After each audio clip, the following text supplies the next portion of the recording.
Assalamualaikum warahmatullahi wabarakatuh. Alhamdulillah, segala puji bagi Allah Subhanahu wa Ta'ala yang telah memberikan kita nikmat iman, nikmat Islam, serta kesempatan untuk kembali mengingatnya.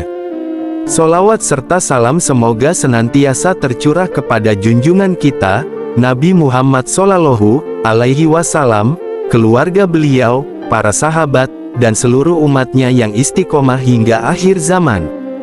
Saudaraku yang dirahmati Allah, banyak manusia berpikir bahwa balasan dosa hanya akan dirasakan setelah kematian. Mereka mengira selama masih sehat, masih memiliki harta, masih bisa tertawa dan menikmati kehidupan, berarti Allah sedang meridai apa yang mereka lakukan. Padahal tidak demikian. Dalam Islam terdapat beberapa dosa yang balasannya seringkali disegerakan oleh Allah di dunia sebelum pelakunya meninggal dunia. Bukan karena Allah membenci hambanya, tetapi sebagai peringatan agar ia segera kembali ke jalan yang benar. Hari ini kita akan membahas 7 dosa yang sering mendapatkan balasan langsung di dunia. Semoga setelah mengetahui hal ini, kita semakin berhati-hati dalam menjalani kehidupan.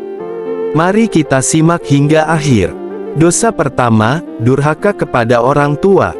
Saudaraku, tidak ada manusia yang lebih berjasa dalam kehidupan kita setelah Allah selain kedua orang tua.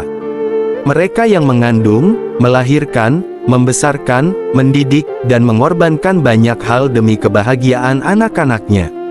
Namun sungguh menyedihkan, banyak anak yang ketika sudah dewasa justru meninggikan suara kepada orang tuanya, membentak mereka, bahkan mengabaikan mereka. Allah berfirman dalam Quran Surat Al-Isra ayat 23, "Janganlah engkau mengatakan kepada keduanya perkataan, 'Ah,' dan janganlah engkau membentak keduanya." Perhatikan, bahkan mengucapkan kata yang menunjukkan rasa kesal saja sudah dilarang.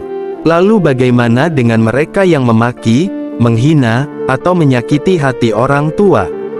Rasulullah bersabda dalam hadis riwayat Al-Hakim, 2 dosa yang Allah segerakan hukumannya di dunia, yaitu berbuat zalim dan durhaka kepada kedua orang tua.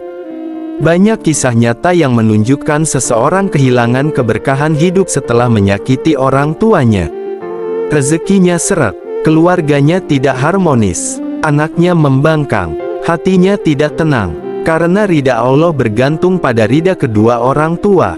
Maka jika orang tua kita masih hidup, peluklah mereka. Mintalah maaf. Jangan tunggu sampai mereka tiada. Dosa kedua, memutus silaturahmi. Saudaraku, Islam sangat menekankan pentingnya menjaga hubungan keluarga. Namun di zaman sekarang, banyak saudara yang saling bermusuhan hanya karena warisan, masalah bisnis, atau kesalahpahaman kecil.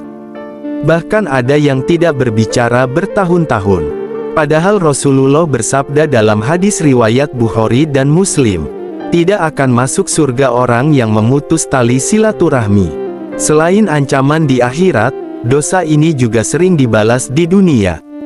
Banyak orang yang hidupnya terasa sempit, rezekinya sulit berkembang, hatinya gelisah, karena hubungan dengan keluarga yang rusak. Silaturahmi adalah pintu keberkahan. Siapa yang menjaganya akan dipanjangkan umur dan diluaskan rezekinya dengan izin Allah. Dosa ketiga, berbuat zalim. Saudaraku, zalim adalah menempatkan sesuatu bukan pada tempatnya, menindas orang lain, mengambil hak orang lain, menyakiti orang lain, memfitnah, menipu, atau menyalahgunakan kekuasaan. Banyak orang mengira dirinya aman karena memiliki jabatan, kekayaan, atau pengaruh. Namun mereka lupa bahwa doa orang yang dizalimi tidak memiliki penghalang di hadapan Allah. Rasulullah bersabda, "Takutlah terhadap doa orang yang terzalimi, karena tidak ada penghalang antara doa tersebut dengan Allah." Berapa banyak orang yang tampak kuat, namun tiba-tiba jatuh. Berapa banyak yang dulunya kaya, lalu bangkrut. Berapa banyak yang dulunya dihormati, lalu dipermalukan, karena kezaliman yang mereka lakukan. Allah mungkin menunda, tetapi Allah tidak pernah lalai. Dosa keempat, sumpah palsu dan penipuan. Saudaraku, Di antara dosa yang sangat berbahaya adalah berbohong demi keuntungan dunia, terutama dalam perdagangan dan bisnis. Ada orang yang bersumpah atas nama Allah demi melariskan dagangannya, padahal ia tahu dirinya berdusta. Ada yang menipu timbangan, ada yang menyembunyikan cacat barang, ada yang mengelabui pelanggan. Mungkin keuntungan datang dengan cepat, tetapi keberkahan akan dicabut. Harta bertambah, namun masalah juga bertambah. Keuntungan besar, tetapi hati tidak pernah tenang. Rasulullah mengingatkan bahwa kebohongan akan menghapus keberkahan dalam transaksi. Karena itu jangan pernah mencari rezeki dengan cara yang haram. Lebih baik sedikit tetapi berkah daripada banyak namun membawa bencana. Dosa kelima, memakan harta anak yatim. Saudaraku, anak yatim adalah golongan yang sangat dimuliakan dalam Islam. Mereka kehilangan sosok ayah yang seharusnya melindungi dan membimbing mereka. Karena itu Allah memberikan perhatian khusus kepada mereka. Allah berfirman dalam Quran Surat An-Nisa ayat 10. Sesungguhnya orang-orang yang memakan harta anak yatim secara zalim, sebenarnya mereka menelan api ke dalam perutnya. Betapa mengerikan ancaman ini. Orang yang mengambil hak anak yatim mungkin terlihat menikmati hasilnya, namun seringkali kehidupannya dipenuhi masalah. Keluarganya berantakan, hartanya tidak berkah, dan jiwanya dipenuhi kegelisahan. Karena Allah sendiri yang menjadi pembela anak yatim. Dosa keenam, menyebarkan fitnah dan adu domba. Saudaraku, lidah yang kecil bisa menjadi penyebab kehancuran yang besar. Satu kalimat fitnah bisa menghancurkan persahabatan. Satu kabar bohong bisa merusak keluarga. Satu gosip bisa menghancurkan kehormatan seseorang. Di era media sosial, dosa ini semakin mudah dilakukan. Hanya dengan satu klik, seseorang bisa menyebarkan berita yang belum tentu benar. Padahal Allah memerintahkan kita untuk memeriksa kebenaran informasi terlebih dahulu. Orang yang gemar memfitnah seringkali menerima balasan di dunia. Kepercayaannya hilang, namanya buruk, dijauhi orang-orang, dan hidupnya penuh konflik. Karena siapa yang menanam keburukan, ia akan memanen keburukan pula.